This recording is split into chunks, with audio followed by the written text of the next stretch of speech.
रसिक श्रोतेहो नमस्कार. पाणी असतेच झरपत कुठेतरी जमिनीच्या खाली, खडकाच्या आत, पारदर्शी नितळ प्रत्येकाच्या काळजात. मित्र हो, आपल्याला भीती वाटली की काळजाचं पाणी होतं, दुःख झालं की डोळ्यातून पाणी येतं, सुख आलं की आनंदाश्रू येतात. एकूणच काय, ही सगळी पाण्याचीच रूपे. आपल्या जीवनातील पाणी ही अनमोल गोष्ट आहे. म्हणूनच म्हणतात पाणी हेच जीवन. उपनिषेधात सांगितल्याप्रमाणे अन्न हे जगताचे प्राण आहे आणि हेच अन्न पर्जन्याच्या स्वाधीन आहे. म्हणूनच येणाऱ्या कित्येक पिढ्यांच्या संवर्धनासाठी पर्जन्याचा यथायोग्य अभ्यास करून पाण्याची बचत करणं नितांत गरजेचं आहे. याच आशयाचा विषय घेऊन मी स्पर्धा कोड क्रमांक 80 आपणासमोर विषय मांडत आहे. पाणी वाचवा, जीवन वाचवा. मित्र हो, पाणी नाही तर वनस्पती नाही, वनस्पती नाही तर अन्न नाही, अन्न नाही तर जीवन नाही. म्हणजेच आपल्या जीवनाचा एक आधारभूत घटक आहे पाणी. विज्ञान, साहित्य, अध्यात्म सगळेच पाण्याला जीवन म्हणतात. विज्ञान सांगतं की शरीराचा 70% भाग हा पाण्यापासून बनलेला असतो. जर शरीरातील 10%हून अधिक पाणी कमी झालं तर कोणताही सजीव जिवंत राहू शकत नाही. पृथ्वीचाही 71% भाग हा पाण्याने व्यापलेला आहे, पण पिण्यायोग्य पाणी फक्त 3% आहे. जर या अत्यल्प असणाऱ्या पाण्यासारख्या पाण्याला आपण पाण्यासारखं नगण्य लेखलं तर हेच पाणी भविष्यात तुमच्या आमच्या डोळ्यात पाणी आणल्याशिवाय राहणार नाही.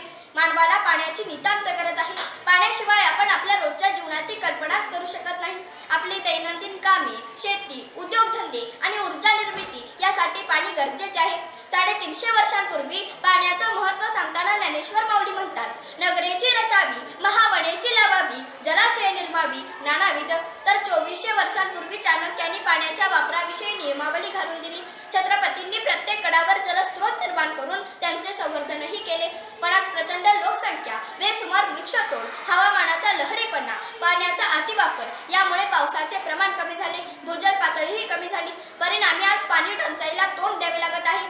माधवराव चितळे एके ठिकाणी म्हणतात की भारतात पावसाची कमतरता नाही तर नियोजनाचा अभाव आहे. एकीकडे पुराचं पाणी प्रचंड प्रमाणात वाहून जातं तर दुसरीकडे मराठवाडा, विदर्भाला दुष्काळाला सामोरे जावे लागते. पाऊस पडत नाही म्हणून तिथला शेतकरी जेव्हा आभाळाकडे डोळे लावून बसतो ना, तेव्हा पाण्याची समस्या भयानक वाटू लागते.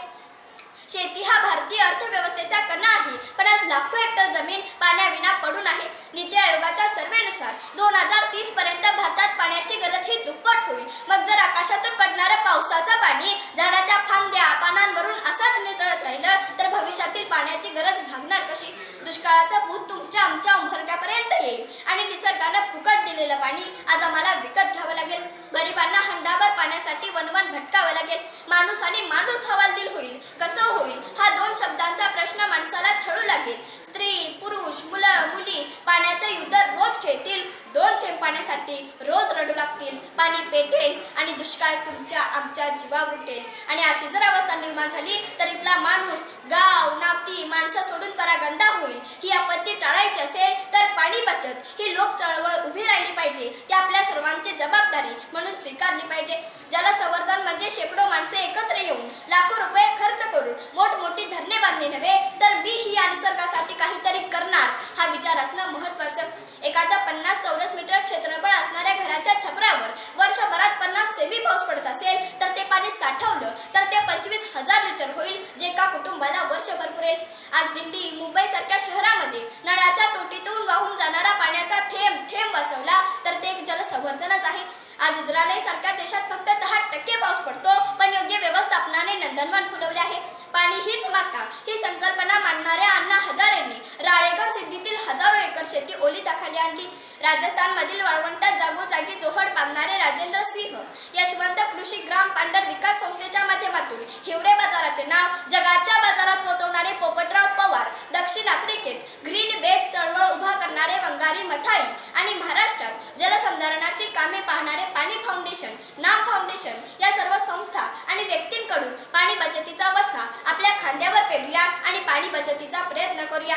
अन्यथा आपल्या आजोबांनी पाणी पाहिलं नदीमध्ये, आपल्या वडिलांनी पाणी पाहिलं विहिरीमध्ये, आपण पाहतो पाणी नळामध्ये, आपली मुले पाहतील पाणी बाटलीमध्ये, आपले नातवंडे पाहतील पाणी कॅप्सूलमध्ये आणि आपण जर आता दुर्लक्ष केलं तर हेच पाणी आपण पाहू फक्त आणि फक्त अश्रूंमध्ये, फक्त आणि फक्त अश्रूंमध्ये. मनपूर्वक धन्यवाद.